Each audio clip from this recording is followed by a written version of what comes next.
Welcome to Fortune Forecast.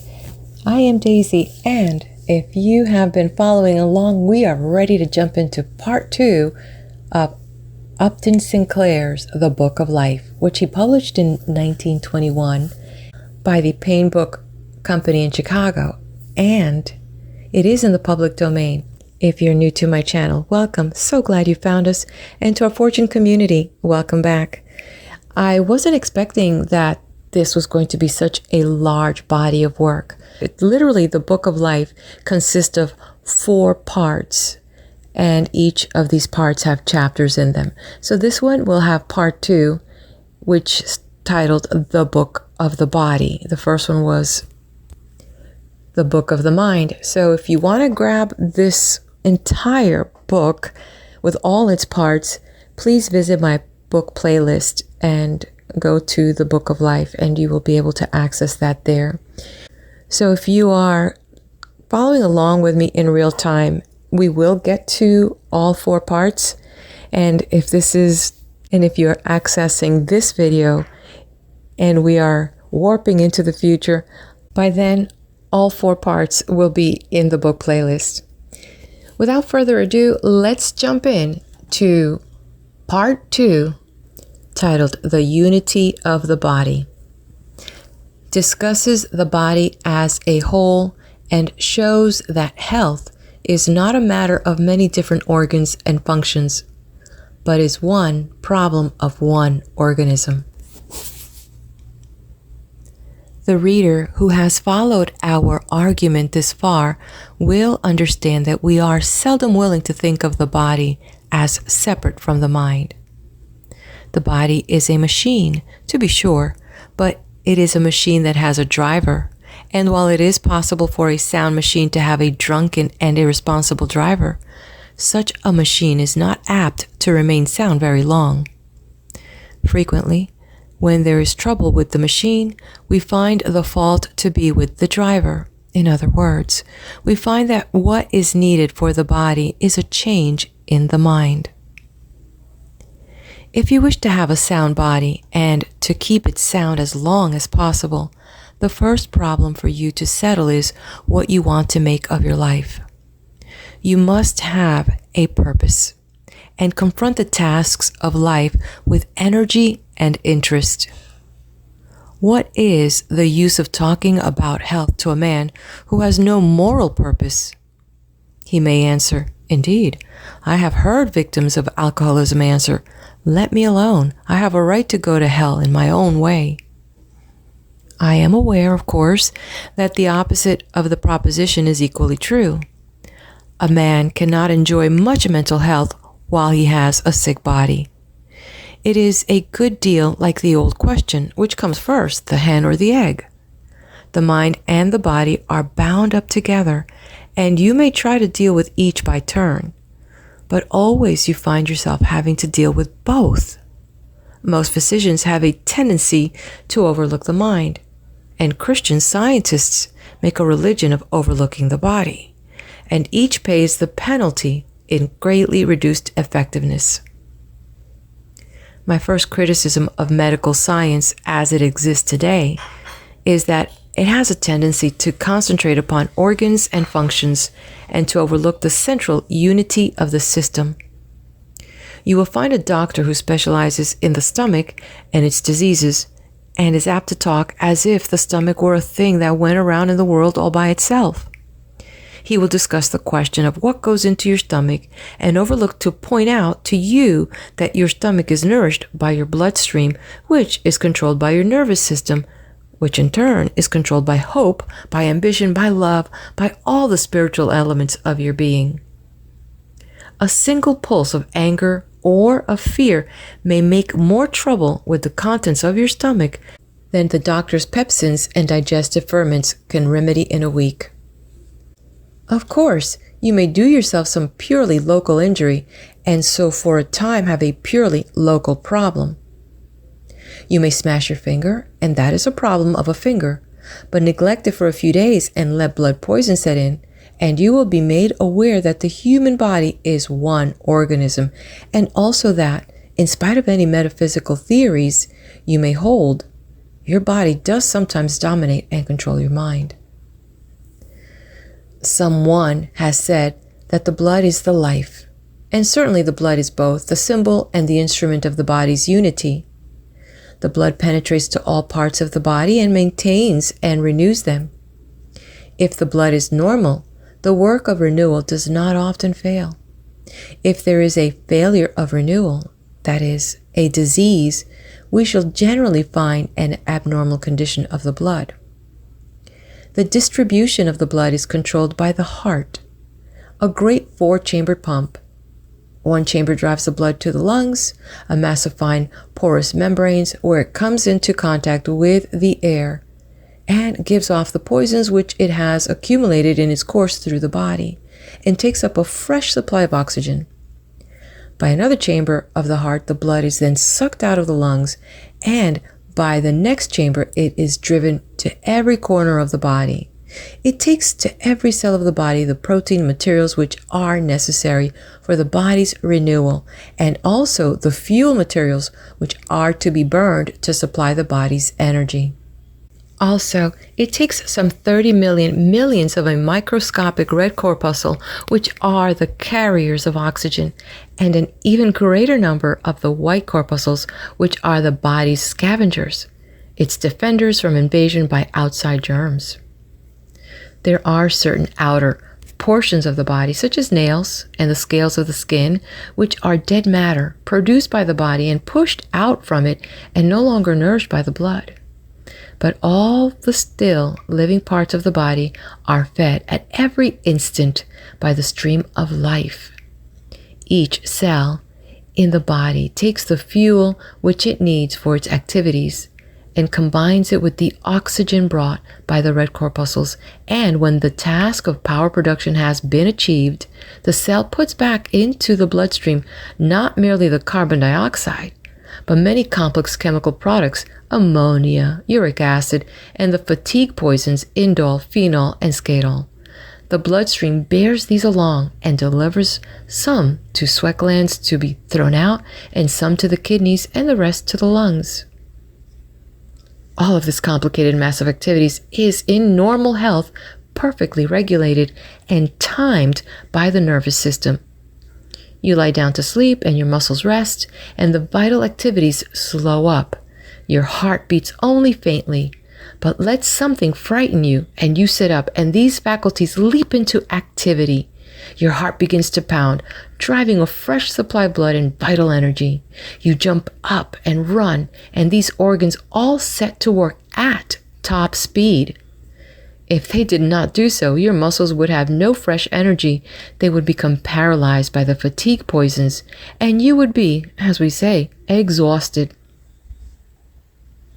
All the rest of the body might be described as a shelter and accessory to the life-giving bloodstream.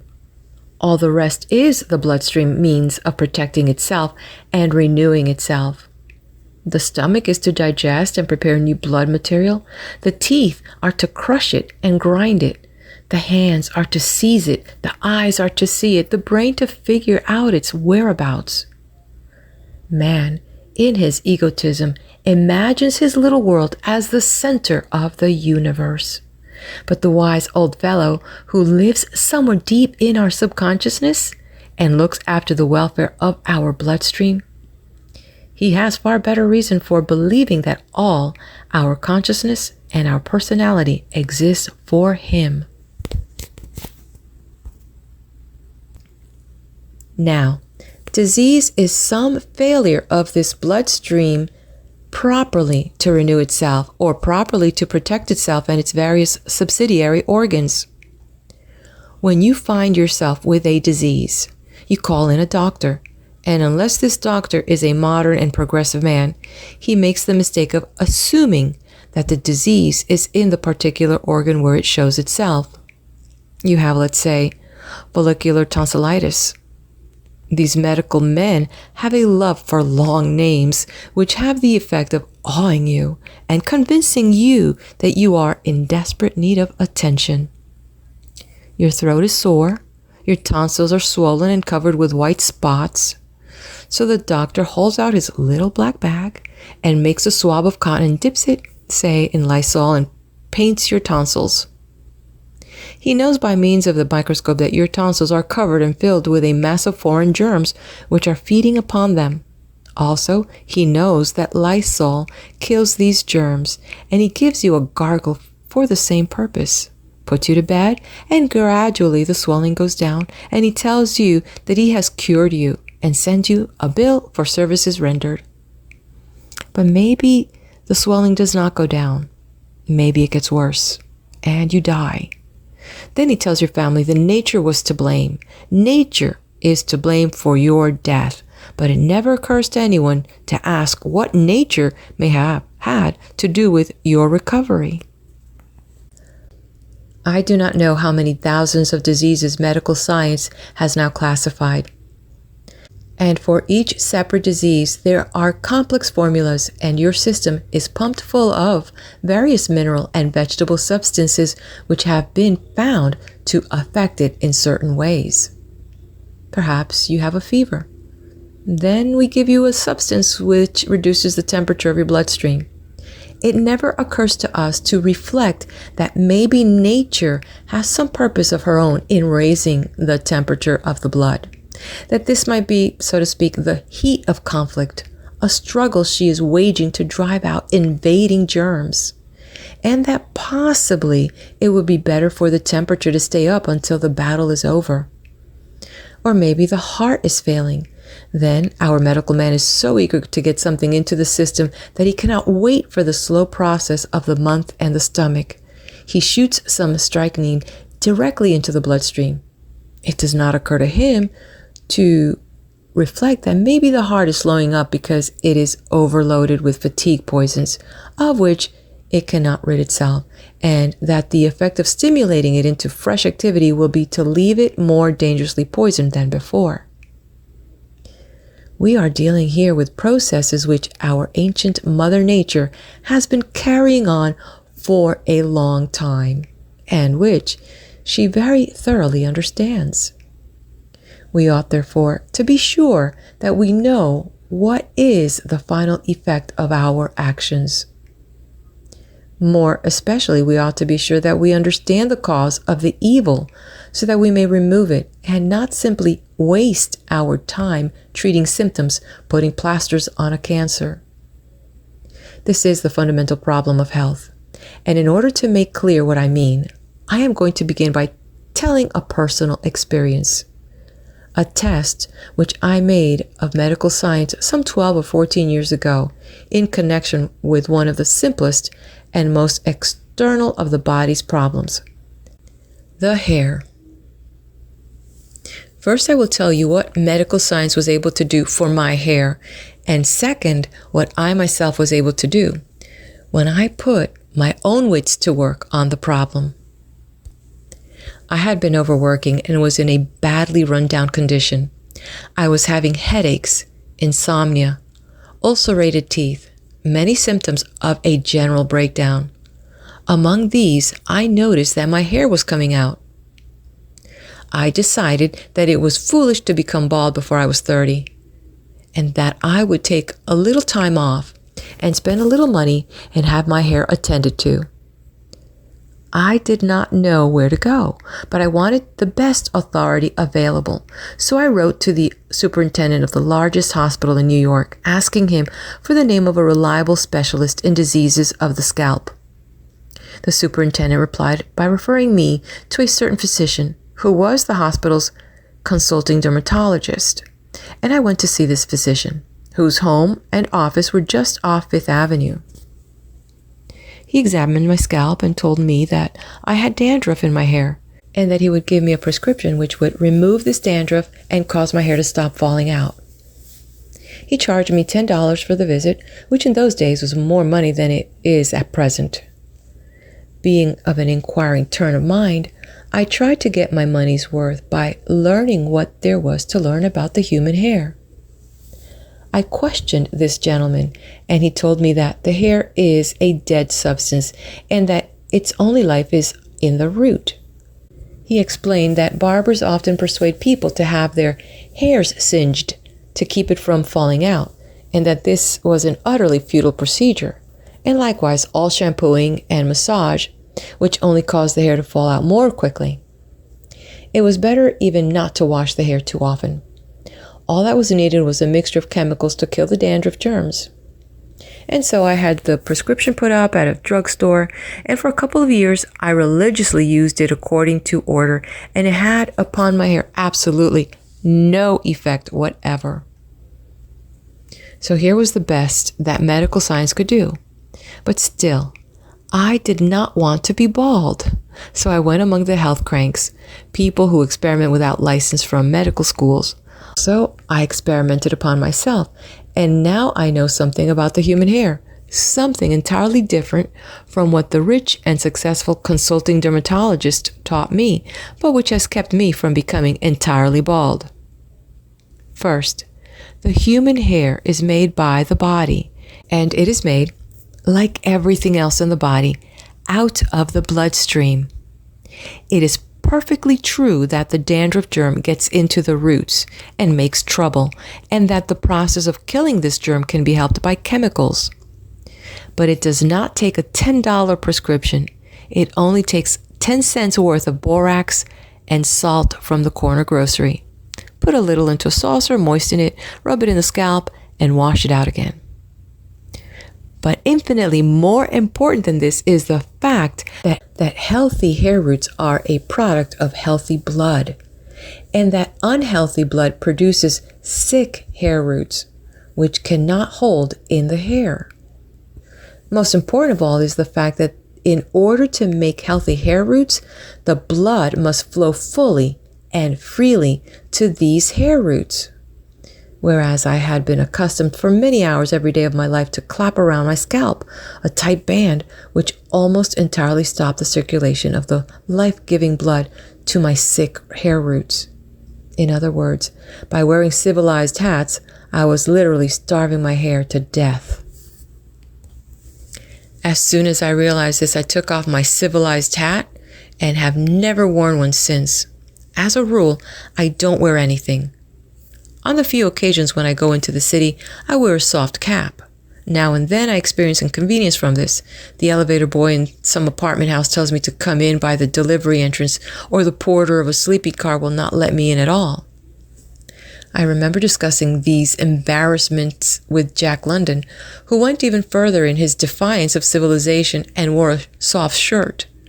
It was his custom, he said, to knock down the elevator boys and sleeping car porters.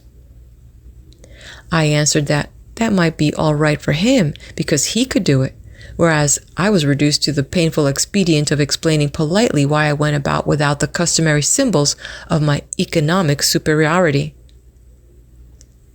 The consulting dermatologist had very solemnly and elaborately warned me concerning the danger of moving my hair too violently and thus causing it to come out.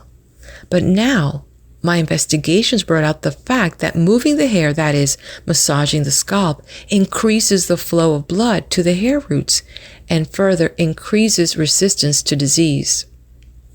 As for causing the hair to fall out, I discovered that the more quickly you cause a hair to fall out, the greater is the chance of your getting another hair. If a hair is allowed to die in the root, it kills that root forever. But if it is pulled out before it dies, the root will make a new hair. Every beauty parlor specialist knows this. She knows that if a hair is pulled, it grows back bigger and stronger than ever. And so to pull out hair is the last thing you must do if you want to get rid of hairs. I know a certain poet who happens to have been well endowed with physical graces by our Mother Nature. He finds it worthwhile to preserve them, they being accessory to those amorous experiences which form so large a part of the theme of poetry. Anyhow, this poet values his beautiful hair, and you will see him sitting in front of his fireplace, reading a book, and meanwhile his fingers run here and there over his head, and he grabs a bunch of hair and pulls and twists it. He has cultivated this habit for many years, and as a result his hair is as thick and heavy as the fuzzy wuzzies of Kipling's poem. It is a favorite sport of this poet to lure some rival poet into a contest. He will mildly suggest that they take hold of each other's hair and move a tug of war. The rival poet, all unsuspecting, will accept the challenge, and my friend will proceed to haul him all over the place, to the accompaniment of howls of anguish from the victim and howls of glee from the victor, who has, of course, a scalp as tough as a rhinoceros's hide. I am not a poet, and it is not important that I should be beautiful, and I have been too busy to remember to pull my hair. But by giving up tight hats and by limiting the amount of my overworking, I have managed to keep what hair I had left when the hair specialist had got through with me. I tell this anecdote at the beginning of my discussion of health because it illustrates so well the factors which appear in every case of disease and which you must understand in seeking to remedy the trouble. We have a phrase which has come down to us from the ancient Latins, vis medicatrix naturae, which means the healing power of nature. So long ago men realized that it is our ancient mother who heals our wounds and not the physician. Out of this have grown the cults of nature cure enthusiasts, and according to the fashion of men, they fly to extremes just as unreasonable and as dangerous as those of the pill doctors they are opposing. I have in mind a man who taught me probably more than any other writer on health questions, and with whom I once discussed the subject of typhoid, how it seemed to affect able-bodied men in the prime of their physical being. This, of course, was contrary to the theories of nature cure, and my friend had a simple way of meeting the argument. He refused to believe it. He insisted that, as with all other germ infections, it must be a question of body tone. No germ could secure lodgment in the human body unless the body's condition was reduced. But how can you be sure of that? I argued. You know that if you go into the jungle, you're not immune against the scorpion or the cobra or the tiger. There's nothing in all nature that is safe against every enemy. What possible right have you to assert that you are immune against every enemy which can attack your bloodstream? We shall find here, as we find nearly always, that the truth lies somewhere between the extremes of two warring schools. Our race has been existing for a long time in a certain environment, and its very existence implies superiority to that environment. The weaklings for whom its hardships were to serve were weeded out. Hostile parasites invaded their bloodstream and conquered and devoured them. But those who survived were able to make in their bloodstream the substances known as antibodies, the opsonins, to help the white blood corpuscles devour the germs. As a result of their victory, we carry those antibodies in our system, which gives us immunity to those particular diseases, or at any rate gives us the ability to have the diseases without dying. Every time we go into a streetcar, we take into our throat and lungs the germs of tuberculosis. Examination proves that we carry around with us in our mouths the germs of all the common throat and nose diseases, colds, bronchitis, tonsillitis. No matter what precautions we might take, no matter if we were to gargle our throats every few minutes, we could never get rid of such germs. And they wage continual war upon the body's defenses. They batter in vain upon the gates of our sound health. But take us to some new environment to which we are not accustomed. Take us to Panama in the old days of yellow fever, or take us to Africa and let the tsetse fly bite us and infect us with sleeping sickness. Here are germs to which our systems are not accustomed, and before them we are as helpless as the ancient knight-at-arms who had conquered everything in sight and ruled the continent of Europe for so many hundreds of years, but were wiped off the earth by a chemist mixing gunpowder. In the Marquesas Island, in the South Seas, there lived a beautiful and happy race of savages, believed to have been descended long ages ago from Aryan stock. From the point of view of physical perfection, they were an ideal race living a blissful outdoor life, which you may read about in Melville's Typee and in O'Brien's White Shadows in the South Seas. This race conformed to all the requirements of the nature enthusiast. They went practically naked, their houses were open all the time, they lived on the abundant fruits of the earth. To be sure, they were cannibals, but this was more a matter of religious ceremony than of diet. They ate their war captives, but this was only after battle and not often enough to count one way or the other in matters of health. They had lived for uncounted ages in perfect harmony with their environment. They were happy and free, and certainly, if such a thing were possible to human beings, they should have been proof against germs. But a ship came to one of these islands and put ashore a sailor dying of tuberculosis. And in a few years, 4/5 of the population of this island had been wiped out by the disease. What tuberculosis left were finished by syphilis and smallpox, and today the Marquesans are an almost extinct race. But there is another side to the argument, and one more favorable to the nature cure enthusiast. We, civilized men, by soft living, by self-indulgence and lack of exercise, may reduce the tone of our body too far below the standard which our ancestors set for us. And then the common disease germs get us. Then we have colds, sore throats, tuberculosis. The nature cure advocate is perfectly right in saying that there is no use treating such diseases. The thing is to restore the body to its former tone so that we may be superior to our normal environment and its strains. You know the poem of the one-hoss shay, which has so perfectly built in every part that it ran for 50 years and then collapsed all at once in a heap. But the human body is not built that way. It always has one or more places which are weaker than the others, and which first show the effects of strain. In one person it will take the form of dyspepsia, in another it will be headaches, in another colds, in another decaying teeth, in another hardening of the arteries or stiffening of the joints.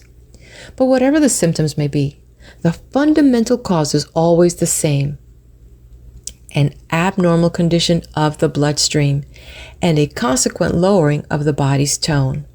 Therefore, studying any disease and its cure, you have first the emergency question: are there any germs lodged in the body? And if so, how can you destroy them? As part of the problem, you have to ask whether your bloodstream is normal, and if not, what are the methods by which you can make it normal and keep it so? Also, you have to ask, what are the reasons why your trouble manifests itself in this or that particular organ? Is there some weakness or defect there, and can the defect be remedied, or can your habits be changed so as to reduce the strain on that organ? Are there any measures you can take to increase the flow of blood to that organ and to promote its activity?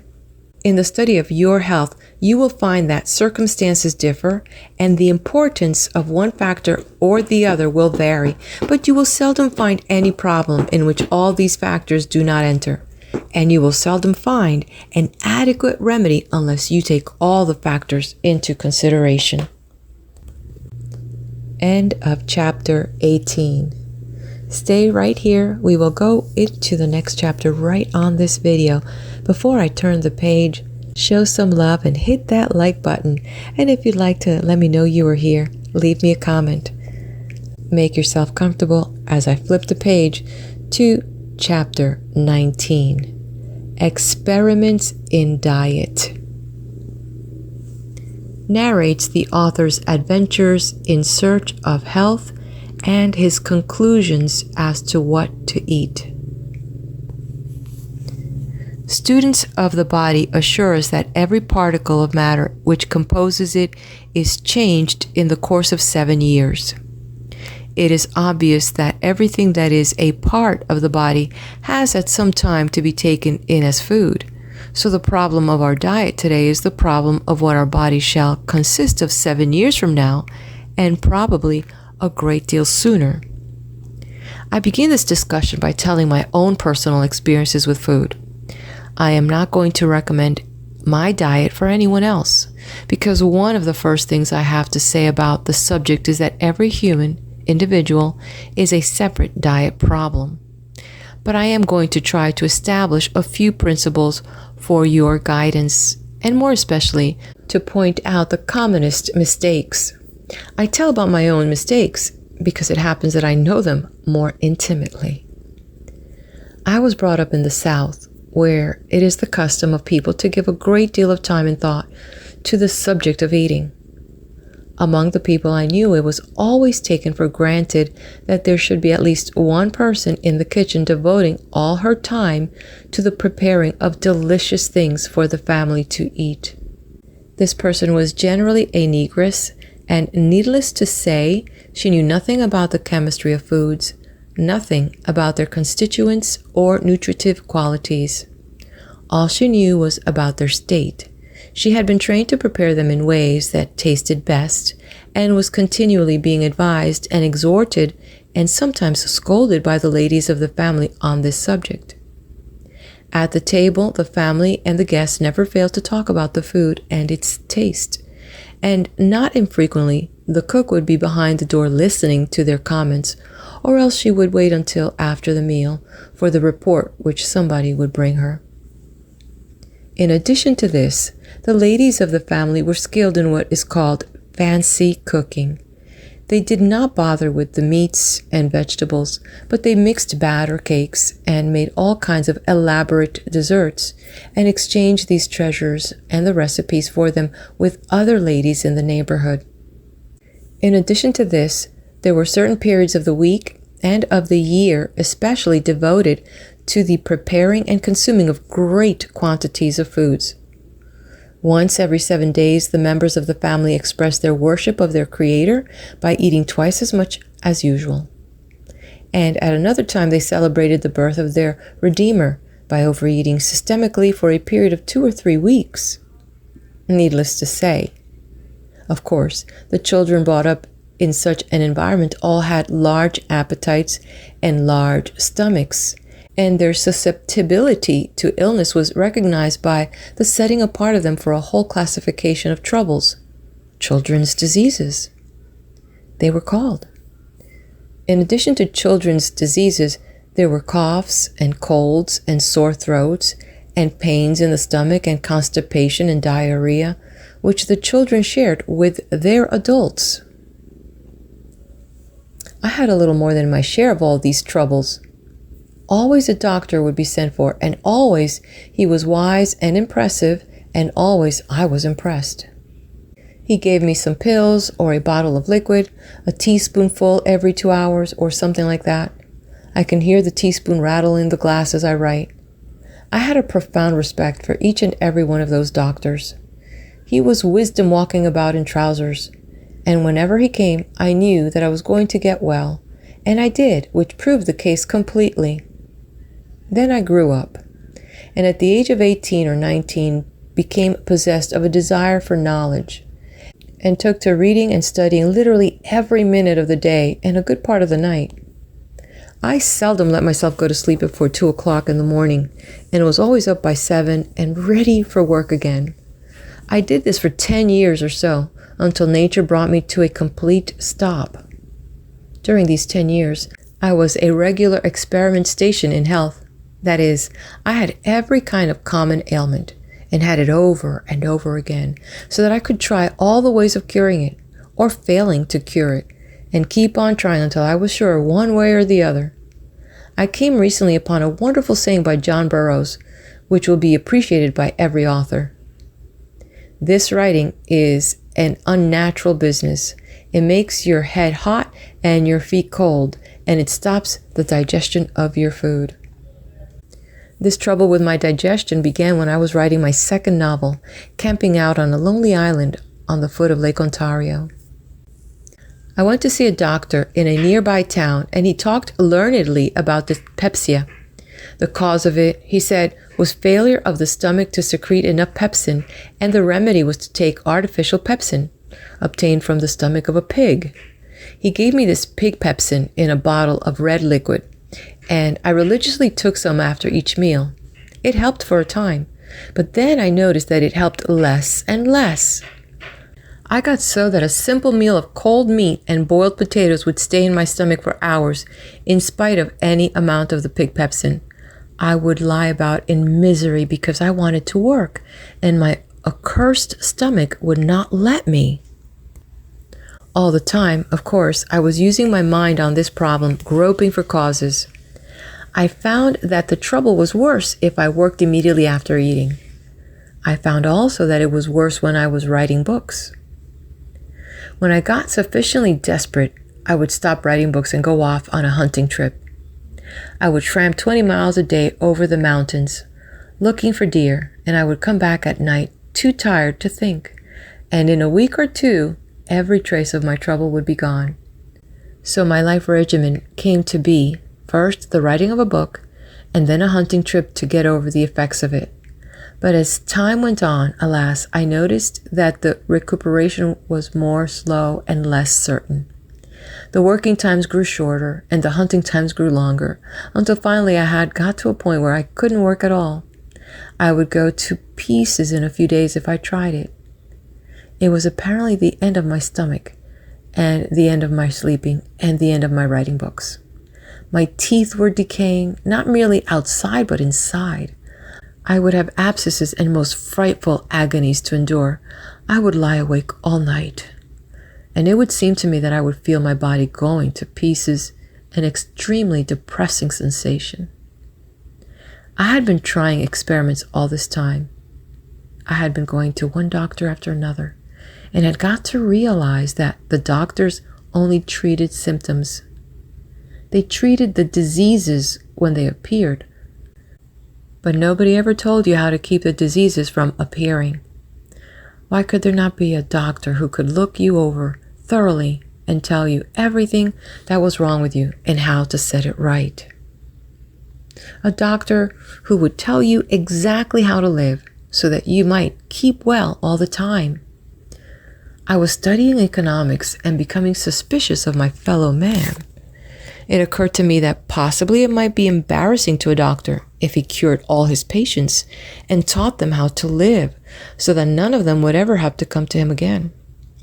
It occurred to me that possibly this might be the reason why preventative medicine, constructive health work was getting so little attention from the medical fraternity.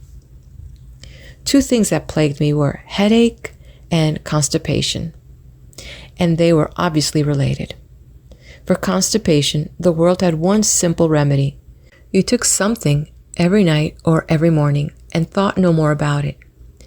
My stout and amiable grandmother had drunk a glass of Hunyadi water every morning for the last 30 or 40 years, and that she finally died of fatty degeneration of the heart was not connected with this in the mind of anyone who knew her. As for the headaches, people would tell you this, that, and the other remedy, and I would try them. That is, unless they happened to be drugs. I was getting more and more shy of drugs. I had some blessed instinct which saved me from stimulants and narcotics. I had never used tea, coffee, alcohol, or tobacco, and in my worst periods of suffering, I never took to putting myself to sleep with chloral or to stopping my headaches with phenacetin. At the end of 6 or 8 years of purgatory, I came upon a prospectus at the Battle Creek Sanitarium. This seemed to me exactly what I wanted. This was constructive. It dealt with the body as a whole. So I spent a couple of months at the San and paid them something like $1,000 to tell me all they could about myself. The first thing they told me was that meat eating was killing me. It was perfectly obvious, was it not, that meat is a horrible feeding place for germs, that rotten meat is dreadfully offensive, and likewise, digested meat. Consider the excreta of cats, for example. I listened solemnly to Dr. Kellogg read off the numbers of billions of bacteria per gram in the contents of the colon of a carnivorous person. It certainly seemed proper that the author of The Jungle should be a vegetarian, so I became one, and did my best to persuade myself that I enjoyed the taste of the patent meat substitutes which are served in 100-calorie portions in the big sanitarium dining room. There also I met Horace Fletcher, and learned to chew every particle of food 32 times and often more. I exercised in the sanitarium gymnasium and watched the sterilized dancing, the men with the men and the women with the women. I was patiently polite with the Seventh-day Adventist religion and laid in a supply of postage stamps on Friday evening.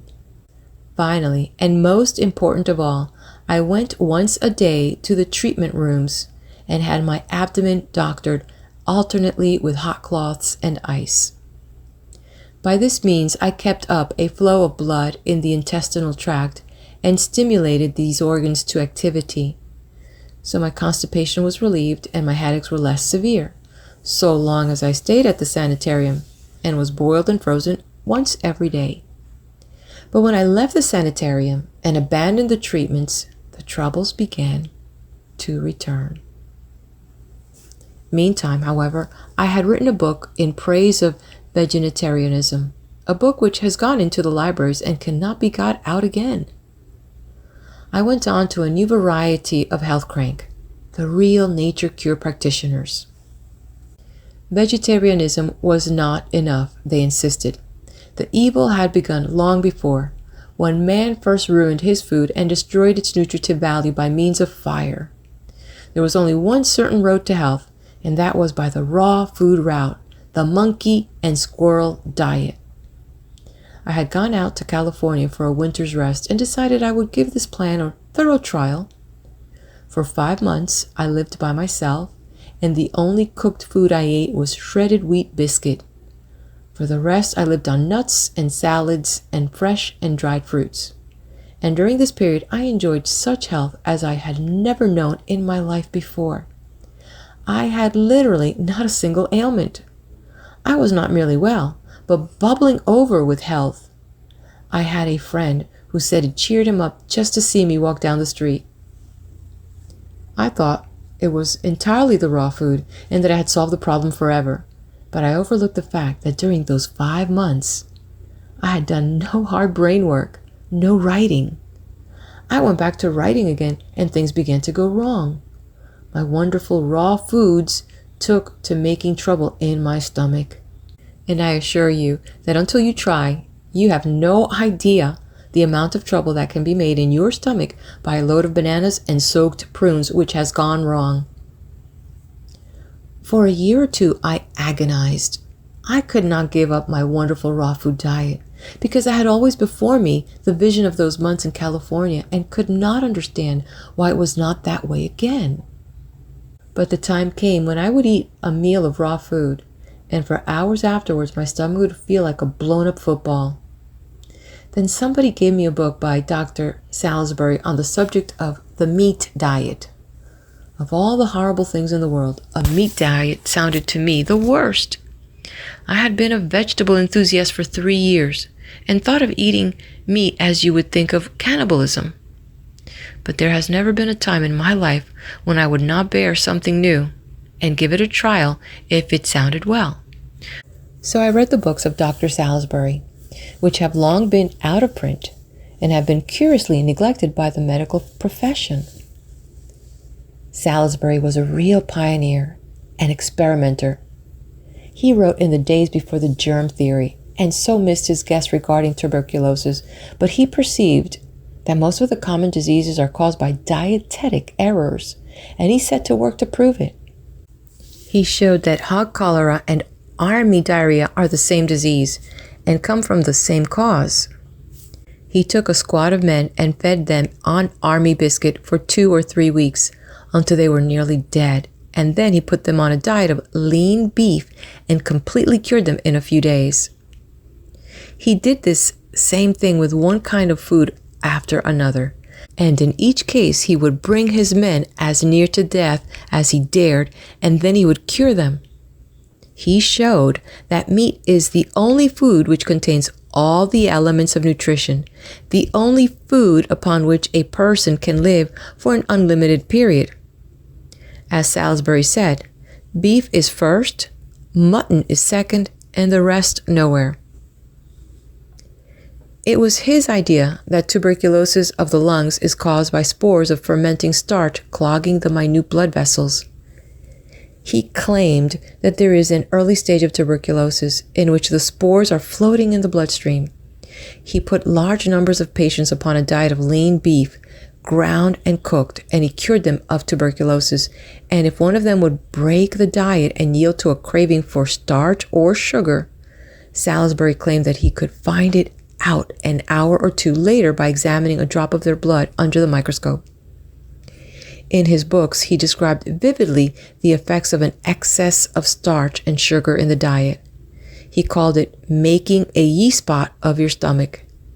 And you can imagine how that hit my stomach, full of half-digested bananas and prunes. I tried the Salisbury diet and satisfied myself of this one fact, that lean meat is for brain workers the most easily assimilated of all foods. Salisbury claimed that you could not overeat on meat, but I do not believe there is any food you cannot overeat on, nor do I believe that anyone should try to live on one kind of food. We are by nature omnivorous animals. Our digestive tracts are similar to those of hogs and monkeys, which eat all varieties of food they can get.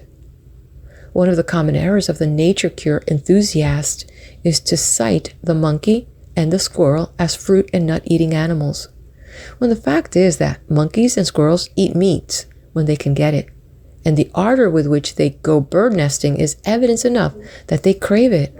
If there is any race of man which is vegetarian, you will find that it is from necessity alone. The beautiful South Sea Islanders, who are the theme of the raw fooders' ecstasy, spend a lot of their time catching fish. And sometimes they kill a pig and celebrate the event precisely as Christians celebrate the birth of their Redeemer. From this you may be able to guess my conclusions. As the result of much painful blundering and experimenting, so far as diet is concerned, I belong to no school. I have learned something from each one, and what I have learned from a trial of them all is to be shy of extreme statements and of hard and fast rules. To my vegetarian friends who argue that it is morally wrong to take sentient life, I answer that they cannot go for a walk in the country without committing that offense, for they walk on innumerable bugs and worms. We cannot live without asserting our right to subject the lower forms of life to our purposes. We kill innumerable germs when we swallow a glass of grape juice, or, for that matter, a glass of plain water. I shall be much surprised if the advance of science does not some day prove to us that there are rudimentary forms of consciousness in all vegetable life. So we shall justify the argument of Mr. Dooley, who said in reviewing The Jungle that he could not see how it was any less a crime to cut off a young tomato in its prime or to murder a whole cradleful of baby peas in the pod. There is no question that meat eating is inconvenient, expensive, and dirty. I have no doubt that someday we shall know enough to be able to find for every individual a diet which will keep him at the top of his power without the maintenance of the slaughterhouse.